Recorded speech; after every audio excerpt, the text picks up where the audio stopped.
Hello and welcome to the December 1st Parks and Human Services Committee. Today we are all here. I am Councilmember Michaud and I am joined by Councilmember Troutner and Councilmember Kaur. Okay, first of all, we need to see if there are any changes to the agenda from staff. Madam Chair, there are no changes to the agenda. All right, committee? Nope. Okay, moving on. We need to approve the minutes from last month.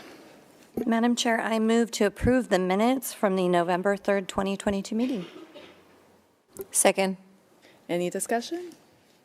All those in favor say aye. Aye. Okay, minutes are approved. Up next, we have Rhonda to talk about the EuroStage 2620 mobile stage purchase. Hi, Rhonda. Hello, thank you. I'm here today to talk to you about our hope to purchase a new mobile stage for our Performing Arts and Festivals and Events program in the Parks Department. We'd like you to approve the goods and services agreement with EuroStage Mobile Stages to purchase this new mobile stage.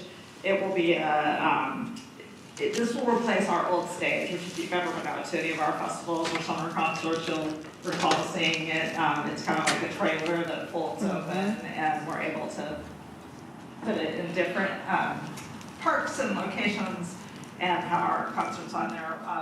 That stage lasted us 16 years. We bought it in 2015. And it just unfortunately kind of came to the end of its natural life cycle. We're excited about this new product because it has a lot of improvements since that old stage. Mostly the hydraulic setup mechanism that it both provides safety changes that make it more safe for our parks operations staff that are setting it up. And then it also just makes it much more quick to put up and down. So it'll take 2 people under an hour to set it up, whereas in the past it took about 4 people a couple hours.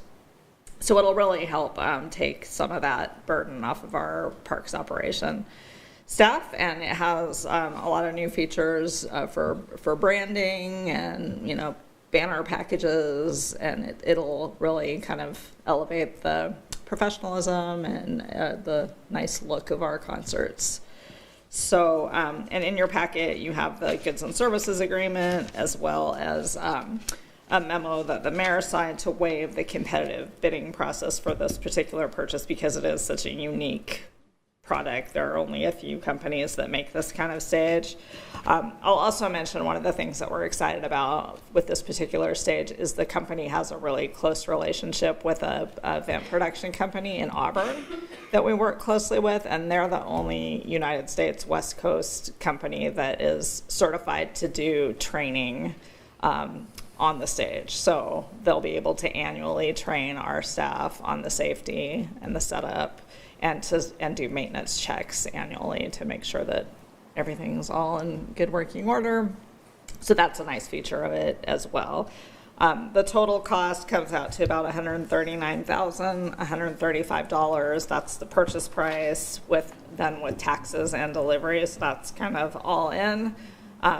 We did look into renting, the stage rather than buying it. We are going to have to do that for 2023 because the stage won't be ready by then. And that's about $14,000 a year to rent. So it works out that this purchase will pay for itself in about 9 years.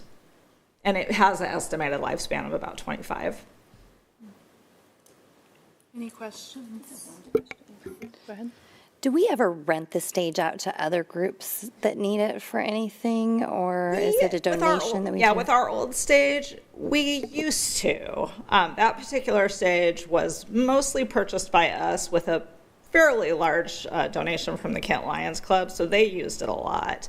Early on, we did rent it out or loan it out to particular partners. As time went on, we really stopped doing that, both because it was just too much effort and time. When our parks ops guys that set it up just didn't have the capacity necessarily to do that. And it also was just a lot of wear and tear on the stage as it was aging. Okay. Councilmember Kaur? Rhonda, it's the same stage we use for International Festival, right? Correct. Okay, yeah, definitely. We Yeah. are in desperate need of upgrades, so I'm excited to see that. Yeah, this one's about the same size. It's about 2 feet wider. So like when you're on stage, 2 Okay. feet this way, longer, same depth. And I saw on the contract, do we not need LED wall kit? Just kind of curious, or you think We we're don't gonna really need it. Okay. Yeah, most of our events are during day. You know, we don't use a lot of lighting. Just some basic lighting is really usually adequate for our needs. Thank you. No questions, Chair. Okay, any other questions? Okay, think we're ready for a motion. Chair, I move to approve the goods and services agreement with EuroStage Mobile Stages in the amount of $115,935 for the purchase of a new mobile stage and authorize the mayor to sign the agreement subject to final terms and conditions acceptable to the Parks Director and City Attorney. Second. Any discussion? All right, all those in favor say aye. Aye. Aye. Okay, motion passes. Thank you. Thank you, Rhonda. Okay, moving on, we have Will Moore to talk about the Centennial Center building facade maintenance and repair. Good evening, council members. So, as the title suggests, this is a contract to essentially deep clean and reseal the Centennial Center across the way, 71,000 square foot building, 4 stories. The city's largest office building that we occupy. It was built in 1991, so it's about 30 years old, over 30 years old now. And in its lifespan, only the south side of that building has ever received any treatment, from what I understand. And at this point in time, it's like a reinvestment in your house and repainting your house and protecting the integrity of the exterior of the building, waterproofing, weatherproofing, all of that. So this scope encompasses that deep cleaning, that inspection, repointing, and then also the windows do have some areas of concern that we're going to have them inspect and address as needed, and then reseal the exterior of the building for future weatherproofing. So it's a fairly straightforward scope of work, but it is a large building, requires a lot of lifts and scaffolding between the garage and the building itself. And again, this is regular maintenance that's due over that lifespan of the building. So I'm looking to approve this contract with West Coast Concrete Repair Company for the amount of $101,305.32. Any questions for Will? Okay, ready for a motion. Thank you, Madam Chair. I move to approve the Public Works Agreement with West Coast Concrete Restoration, LLC, for the pressure washing, tuck pointing, caulking, and clear sealing of the Centennial Center in an amount not to exceed $101,305.32, and authorize the mayor to sign the agreement subject to final terms and conditions acceptable to the Parks Director and City Attorney. Second. Any discussion? All those in favor say aye. Aye. Aye. Okay, motion passes. Thank you, Will. Thank you. All right, up next we have Terry to talk about Mill Creek Canyon and Earthworks Park engagement plan. Good evening, Madam Chair, council members. Good to see you all again. Coming to you tonight to talk about the Mill Creek Canyon Earthworks Park master plan process, which we're kind of halfway in now and through round 1 engagement, looking towards round 2. So just wanted to give everybody an idea of where we stand with it. So this diagram is something that our consultants have put together. I should say Mithun Partners is who we're working with on this project. They've been a great consultant group to work with so far, and excited for them to help us kind of lead the effort moving through the council adoption process. But as we stand, we've collected a lot of community feedback up to this point. We've engaged with over 400 people so far. We had 138 survey participants. The dotted line kind of shows where we are today in this, December month. We've gone through round 1 of engagement. We kind of set some overall goals and themes of the project, had people give us a lot of feedback, both through some engagement in person and through online means. And now we're about to step into the next round of engagement, which would include some level of design work, some conceptual design work that would be incorporated into the framework plan. We'd be taking those concepts out to the public with some options and different things for people to consider, and then have them give us feedback again on those concepts, and then kind of take all that information, synthesize it, and put it into the framework plan that we would then bring to council for final adoption.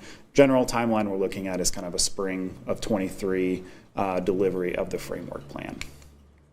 So round one engagement, just to talk about the outreach a little bit, we sent out over 30,000 postcards. That was in roughly a 1.5 mile radius around the park. So that was all the people that were captured there. We did the full social media burst. We did Facebook events and posts through all the city's social media platforms. We send information out through the Kent Parks e-newsletter, the mayor's newsletter. We had a write-up in our fall 2022 rec guide. Of course, we're using Engage Kent Parks as much as possible to push information out, so that gets a call out here too. One of the most effective things we actually find is just putting signage up in the parks, because those are the people who are going there today, and we want them to be engaged in the project, so we always try and keep signage up in the park to let people know about the process. And we've also been really tapping into the school district partnership and using the Peach Jar platform to get information out to parents who have kids in school in the district. We've had several events so far. The process started back in June when our project website went live and the survey was opened. The survey closed in September 23rd. And then so the events that we've listed out here on the right-hand side are all those that we've had either specifically for this project or in combination with the East Hill North project, as we had, kind of materials for both projects, and we were engaging with folks who were willing to come by and talk to us. And so July 17th, we had the event in the park at Mill Creek Canyon Earthworks Park. Councilmember Michaud, we saw you there, so thanks for joining us in that conversation. It was a pretty well-attended event in the park, and we had our full displays up, and we had several other engagement opportunities where we were actually able to collect some really great feedback from the public. I won't go through all those, but that's the list of events that we've had so far on the project. So again, over 400 people that we've engaged so far. Here's a picture of the event in the park with our consultant team and our staff members who were there kind of leading some conversations. You can see that the boards that we worked with our consultant team to create, very interactive. It's meant to get people with their hands on these maps and understanding the place and the material and inspirational imagery to help guide them of what could this place be? How could it transform into something greater or better than what it is today? And how do we build upon the natural beauty of this place to make it a place worth caring about? And so, so this is just kind of an example of some of the things that people, you can see all the little dots that were dropped in on the bottom left-hand image there. So really we had some great feedback through this process. How we broke it down, so this is those boards. It was kind of a triangular piece. This is them laid flat, and you can see the perforations that kind of show how we broke the site up. And so as we're talking about Mill Creek Canyon, we're kind of breaking it into 3 chunks. Earthworks Park, which is obviously a very distinctive place and worthy of a lot of conversation about what investment needs to happen there, but kind of paired with Earthworks, we call it the lower canyon portion, so that's on the left-hand side here. Then you get into the middle canyon, so that's kind of the middle section there, and then the upper canyon at the far right-hand side. So that just kind of helps break it into some pieces and put some of the priorities and the themes and the goals into some buckets as we take on a really big endeavor, which is the Mill Creek Canyon site. And then the images that you can see below were kind of coupled with these interactive elements just to get people thinking about the site differently. And those are broken into a few different color codes that help kind of organize the material as we're getting it from activities, experiences, and access. And that's kind of how we were talking about it within these boards. So stepping a little bit further into the information that was on site, and I should also say that we had the information on site, but we also had this posted at the Commons. So for people who couldn't join us at the event, we provided an opportunity for them to go and interact with these elements on their own time, and they could provide posting onto those boards at that place as well. So in addition to the kind of 3 reaches that we talk about in Mill Creek Canyon, there's also these really key intervention points, I'll say. So these are places that are opportunistic within the canyon. The character of Mill Creek Canyon is sheer walls, right? It's a steep canyon on both sides. As you get into the canyon, it's kind of hard to get in and out. And so where you don't have a lot of flat space, there's not as much opportunity to create programmatic or developed space. And so those moments that we do have, we really want to keep people in on. These are the intervention points where we think we could make a significant capital investment to bring something new to the park. So one of those places that we talk about is the Mid-Canyon Plateau.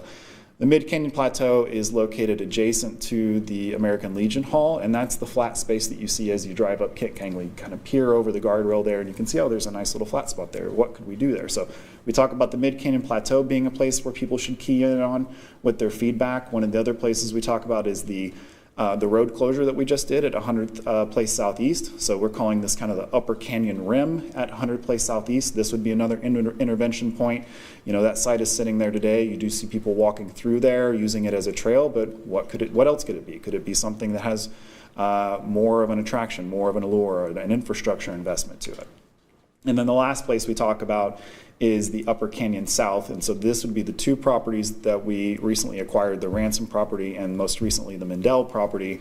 Those two properties combine to create a trailhead opportunity for us at the southeast end of the canyon, kind of anchoring trailhead access at that corner with the existing trailhead access that we have at Earthworks Park. So those are kind of the three opportunity areas that we've identified through the process.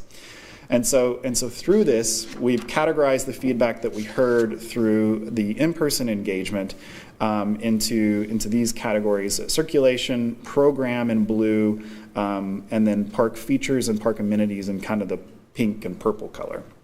And what we heard is most of the comments were really coming in around circulation. Circulation is what everybody's keying in on. And what I mean by circulation is two parts. Trails within the park, how do we get people in and moving through, but also neighborhood connectivity and access to the park. How do I arrive at the park? How do I get there? Do I park there? Do I walk there? What does that neighborhood connection look like? And then once I get there, what am I doing? How am I moving through the park? And so, again, most of the comments that we're hearing from people are kind of in that category, and then there's a pretty even spread as you start to get into some of the other program amenities and features. Is these other things are important too, but there's a lot of emphasis on connection. So breaking that down a little bit further into those categories, what are we hearing within circulation, program, and then the amenities and features? And so on the feature side, so that'd be the far left-hand side, people are talking a lot about nature play and swings. And so how do we bring children's play within the park? Sorry, this is a little bit hard to read. And then on the park amenities, interestingly enough, you see a lot about lighting and seating, so that kind of revolves around safety. One of the things we're kind of realizing as we're getting through this process is the feedback we're getting through this is the same feedback we just heard in the Parks and Open Space Plan. It's kind of all the same themes, right? It's give me access to nature, good trail experience, make me feel safe whenever I'm doing it, right? These are the fundamentals of what we do and what we provide. As we talk about circulation, trail improvements, parking, wayfinding, those are kind of the top themes that we're hearing through this. And then on the program side, outdoor learning kind of being at the top of the list here, and cultural events. The outdoor learning, I just want to point back to the rec program plan. We heard a lot through that process is there's really a drive for nature-based learning, kind of outdoor education opportunities through the rec program plan. So I think this is all aligning really well with some of the other long-range plans that we've got and the recommendations that we have through that process. So that's kind of what we heard through the in-person engagement. The consultant team and the project team are synthesizing this with what we heard through the online engagement. So we had 138 responses online, again, kind of broken into some categories of, and the questions were broken into these categories as well. So we won't go through all the questions, but they were revolved around these three themes: park use, visitor experience, and future visions. So what did we hear through each of these? On the park use side, people are arriving to the park not just for the experience at Earthworks, but they want to experience the whole canyon. What we heard from people is that they're coming to go to both. They want to arrive at Earthworks, but they want to be able to move through the canyon and have that full nature experience. So that's really important, that it's really an investment throughout the canyon, which we kind of knew, but we wanted to confirm a lot of that understanding. Another thing that was good to know is that over 85% of the people who responded to the survey have been to the park, so people do know that it's there. They may not have gone there recently, but it's a place that they're aware of. We were a little concerned about, are people really aware of this place? Have people kind of forgotten that there's this natural resource within the heart of downtown? So it's good to kind of confirm that people do know that the canyon is there, but it's about getting them to there and making sure that they feel safe in that experience that they have in this place. So those are the things that we heard through this question. Diving a little bit further into the park experience, it's all about nature. People want a quiet walk in the woods. They want to hike in the canyon. So this really points to all side of the nature trail experience, immersion in nature, feeling like you're away from the urban environment. And these are all things, it's great because it's kind of a low investment thing for a project, right? We don't have to do a lot to give that experience. You just have to make this place accessible and safe. So seeing a lot of that is really confirming of the direction that we're headed with the plan is really a focus on the natural environment, getting people access to that. So hiking trails are kind of the number one thing that people want to see an investment in this place. Visitor experience. And so at the top of the list here is how do you make, the question was, what would make you feel comfortable and safe at Mill Creek Canyon Earthworks Park?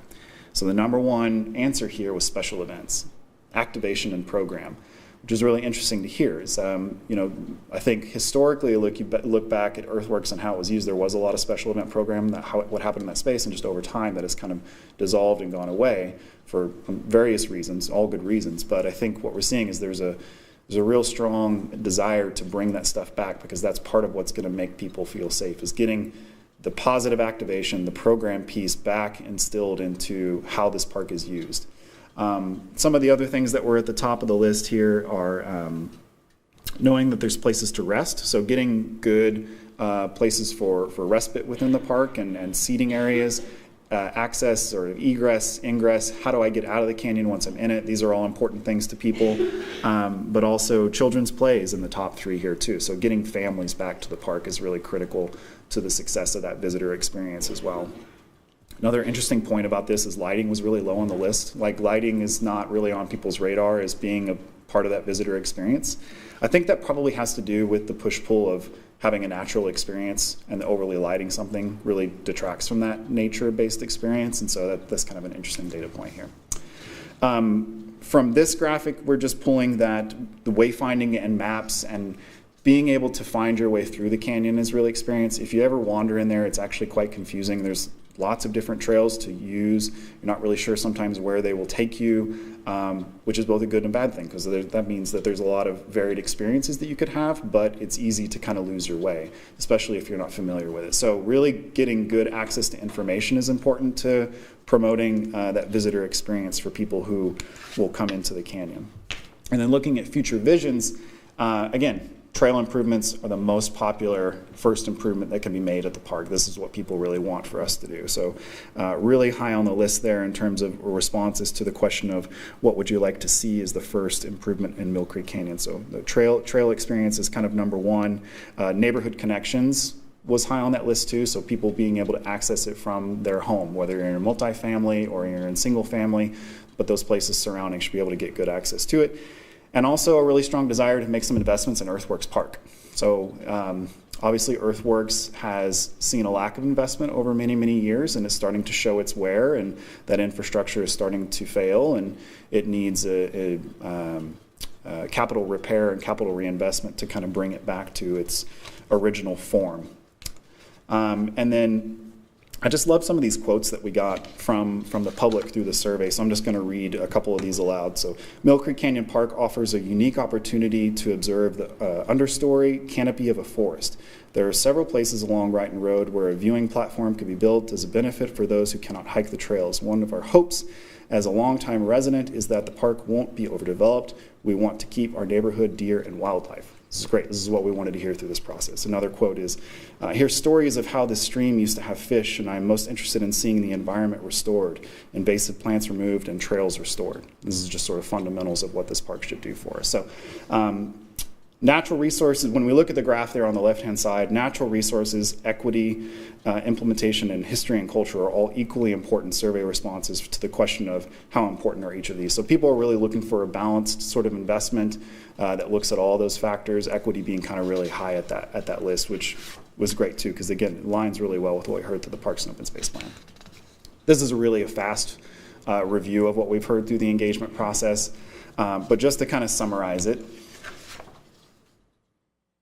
when park users are coming to this space, they're visiting both places, Earthworks and Mill Creek Canyon. So it's really seen as one contiguous space as opposed to distinct pieces of a parkland.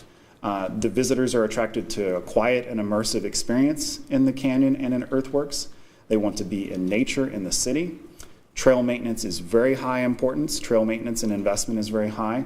Wayfinding and neighborhood connectivity are popular improvements. Trail improvements are the most important and popular first improvement we can make to the park. And natural resources, equity, implementation, and history and culture are all equally important goals for the park's future. So they really want a balance of how we approach investments in the park. So that kind of covers the round one engagement that we just accomplished. All of this information is being incorporated into the framework plan, and our consultants are taking this into consideration as they develop the next round of concepts that will then be communicated out as part of the round two of engagement. I wanted to talk a little bit about the ongoing work with Earthcore in the canyon as well. So we're continuing this work we've been doing with them over the last couple of years. Just completed another round of improvements with Earthcore to make some updates and repairs to the existing trail system within the canyon. So the goals are really sort of fundamental. Let's restore what's in place. We've accomplished roughly 1 mile of trail repairs to date within the canyon, so that's a really nice metric of, we've kind of marched about, I would say, a quarter of the way up the canyon to get a lot of these repairs done. So we're just going to kind of keep marching forward and taking on more and more of that work each year as we work with them seasonally. EngageKentParks.com is really going to be the place that we are going to be posting information. All around one results will be posted there, so a lot of the information you saw in this presentation will be posted on the website, and then that'll be the place that we're really looking to get people's feedback. In addition to events, we're going to have several events that will be posted in sort of the late January, February range, where we're back out meeting with the public again, but really EngageKentParks.com being the place where we're wanting to get people to give us their feedback about the concepts that they see, what do they like, what do they not like, and how do we shape this plan moving forward. And then just a reminder again, this is kind of the diagram that shows where we are. We're here kind of in end of November, early December. They're moving into the design concepts. Once we get through that process, kind of end of February into March, then they're going to be kind of taking all that information back, putting into the final report for city adoption sometime in the late spring of 23. And I beat myself to this slide. So yeah, that's everything that we've kind of done up to this point, and we will obviously come back and give another update once we kind of get through that final round of engagement, have a clear path forward on the final framework plan. Happy to answer any questions you've got. Thank you so much, Terry and Carrie and team, for all this hard work. The Parks Department really sets the standard for public engagement. You can see that by how many people are engaged and how much it impacts the plans. So thank you. All right, Councilmember Troutner. Thank you, Madam Chair. Thank you, Terry. Great presentation. Looking forward to hearing, the outcome of this. But I also find that, you talked a little bit about the comments are similar to what you've seen in the Parks and Open Space Plan. Do you feel comfortable with the amount of people that have responded and participated, especially based on kind of the comparison that you're seeing similar comments? Yeah, I feel pretty comfortable with it. I mean, you always want to see more engagement on projects that are such a scale as this one. It's a tough time of the year to do engagement. It's tough to get people out. It's tough to be out in the field, standing in the rain and the cold and having these events. And so that's why we're really trying to have as much opportunity for engagement and really spreading it out and having several events and collecting as much feedback as we can. We're finding that the people who are engaged in the project really understand it well and are really understanding what is at stake here and how important this place is, and are giving us really good feedback about the project. So to me, that quality is almost more important than the quantity. That what we're hearing is from people who are really engaged in the project. And because it's so well aligned with the Parks and Open Space Plan, I'm feeling like we're headed down the right path. And again, there's only so many opportunities because of the high sensitivity to this place. There's these key locations, and even in those key locations are going to be limited in terms of what we can do. There's going to be permitting, environmental limitations. We've got so many different partners we want to work with as we move through these spaces, and so the range of ideas is not huge. It's relatively narrow in terms of what we could do. So I feel pretty comfortable with it. Great, thank you. Councilmember Kaur. Thank you, Madam Chair. Thank you, Terry, for the presentation and update. Just out of curiosity, I'd be interested in looking at the demographic of individuals who participated. If you have that breakdown, it'd be very interesting to see that. And just the other piece of it is looking at how many people who have not been to Mill Creek or Earthworks, who were part of this survey and see what they kind of think, or where their information's coming from. Kind of curiosity, just kind of I think where I'm going at is we want to have more residents of our community utilizing our parks, and just kind of looking at what would make you be more engaged in wanting to use this park and these trails, and that's sort of where my question is coming from. So. Yeah, and we don't collect demographic data as part of our survey responses. We do know where people live generally, like the zip code of where they're coming from, so we kind of have some information based around that.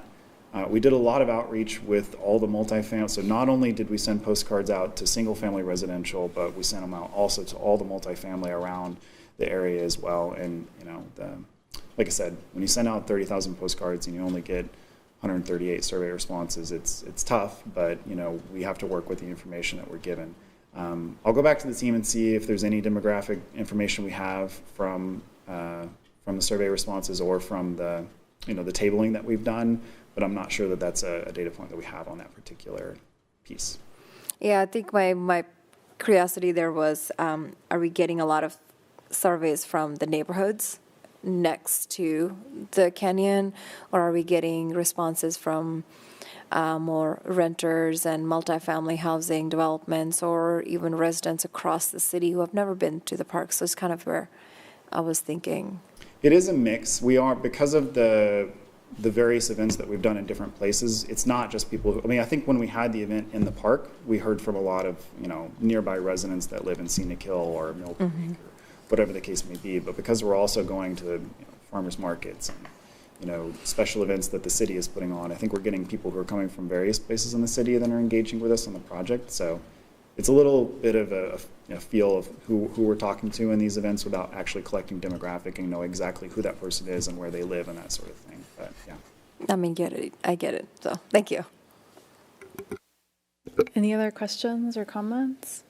Terry, I had one question. It's kind of related. I was wondering how the road closure is going.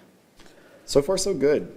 You have the normal nuisance, people run into the gate, damage it, that kind of thing, but the dumping has more or less gone away that was happening along there.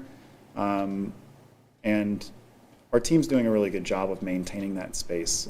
Natural Resources, Margaret Ragnar and her team, who now that she's got some additional resources and hiring on, they really are doing a great job of keeping up with the ongoing maintenance that's required to keep the space clean. So I would say it's going really well. I haven't heard any major issues from that road closure. And even from neighbors who have to drive in and out of their driveway, I think it's all been positive. Great. Anything else for Terry? Okay, thank you so much. Well, okay, that is our last agenda item, but I do want to let everyone know that due to the severe weather, that the severe weather shelter is open tonight from 9 p.m. until 7 a.m., and that is at Holy Spirit Church on 310 3rd Avenue South. And you're supposed to check in from 9 to 10, and then doors will close once capacity is reached. And there will be snacks and some water, and you have to stay there once you check in. So this information is on Facebook in various languages as well. And I think Councilmember Troutner might have a little bit more information. Thank you, Madam Chair. We are collecting donations for the shelter. It will be open tonight. My guess is with cold weather in the forecast, it will probably be open multiple times throughout the winter. We are in need of just some of your basic things, toilet paper, coffee, creamer, sugar, cocoa mix. We also, if you could imagine, there's a lot of trash that is collected, so 20 to 30 gallon size trash bags, and then any non-perishable snacks that people can have when they come in the evening, and then things that they can take with them when they leave during the day. So if you're interested in donating or even volunteering your time, we do need people to stay at the shelter overnight to help make sure that the facility is kept up and that everyone feels safe and comfortable when they're there. You can contact Christine Horn at Human Services. Her email is chorn, HORN, @kentwa.gov, and happy to take donations. They can be dropped off here at City Hall, not just this week, but anytime. So, and we served 12 people on Tuesday night, and there were 14 people that utilized the shelter last night. So giving that opportunity to people that need to get out of the cold and get dry. So thank you. Great. Thank you so much. Anyone else have anything? No? Okay. We are adjourned.